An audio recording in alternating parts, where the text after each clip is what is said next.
Hello everyone, welcome back to our channel. In this video, I'll be showing you how you can actually verify ID on PayPal. So to complete the Customer Identification Program or CPI, you'll usually need a copy of your government issued ID, a proof of your address issued with the past 12-month documents. Now you can take photos of them with your phone and upload them into your business account. Apart from it, if you link your bank account, that is also enough to verify your account. Now then, to begin with, first of all, log in into your PayPal account. Once logged in, that's going to direct you to the home page. Now right on this page, you can either select linking your credit card or confirming your mobile number or confirming your email address.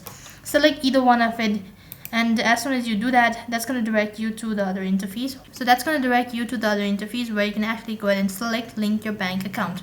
Once you do that, select the particular bank account, select the particular bank account. You'll be receiving two small deposit amount into your bank account, which you have to enter it in order to confirm that the bank belongs to you. And as soon as you're done entering the information, then you've successfully verified your PayPal account.